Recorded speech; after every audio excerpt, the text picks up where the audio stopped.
Donc on a fait le garde-corps au-dessus et on a continué. Donc on a créé un poteau ici.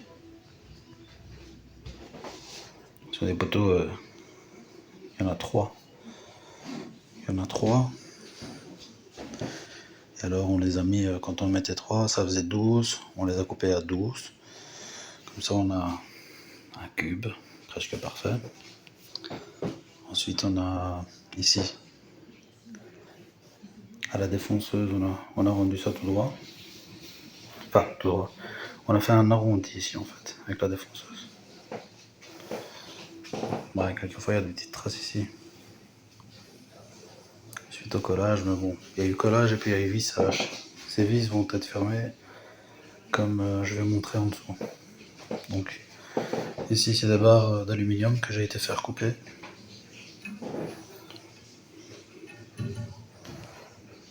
Donc voilà, ça nous a coûté plus ou moins, c'était 180 € pour toutes les barres aluminium ici.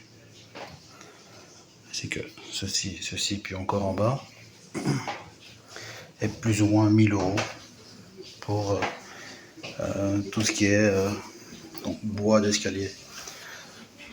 Donc sur cet étage-ci en fait, ce que j'ai fait, j'ai déjà fermé les trous. Donc ici comme ça. Donc les trous sont fermés. J'ai mis des tourillons. Et ensuite j'ai coupé. Ça doit être encore poncé tout ça. Hein. Pas coupé comme il faut. Donc c'est pas poncé en fait comme il faut. Chaque trou de vis a été fermé avec un tourillon. De loin on voit même pas en fait. Donc voilà, ici le dernier poteau. Lui il fait plus ou moins 125. Parce qu'en fait il me fallait 25 cm de ici à ce poteau, 25 de celui-ci à celui-ci et 25, ce qui fait 75 cm pour pouvoir en fait tenir la rampe, poteau, allez, la barre à lui principale qui est de 32, de 25 mm, 25 mm de diamètre aussi. Donc celle du dessus elle est de 32, et il nous a fait galérer celle-ci à rentrer.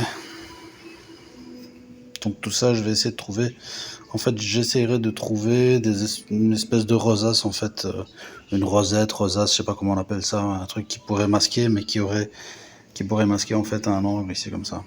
Donc ça c'est le truc que je dois chercher pour avoir un meilleur finish. Donc ici, tous les trous, ici il y a 6 vis, tous les trous ont été fermés par des tourillons. Et là, tout au long en fait, fermé avec des tourillons. Ça masque bien en fait. Ça masque bien, bon, ça reste mieux que des trous de vis. Hein. Il faut encore poncer tout ça et ensuite vernir tout ça. Et une fois que ce sera verni, on verra encore moins. Donc voilà. Voici une vue d'ensemble. Voilà, de l'escalier fini. Il nous reste juste à travailler tout ce qui est plancher là, fermer tout ça, y mettre des espèces de cornières. Ouais, des plaintes, ailes ou des cornières. Donc de fermer les petits trous à partir. Donc cet escalier aussi est fermé complètement. D'ailleurs j'ai laissé les tourillons ici. Tout ce qui est tourillon vertical, j'ai laissé sécher avant de couper. Sinon ça va me rester sur la main. Donc ensuite il me reste juste cet escalier à y mettre des tourillons partout. Des petits trous là-bas sur les petits poteaux qu'il y a là-bas. Fermer tout ça, fermer le plancher et ensuite fini l'escalier.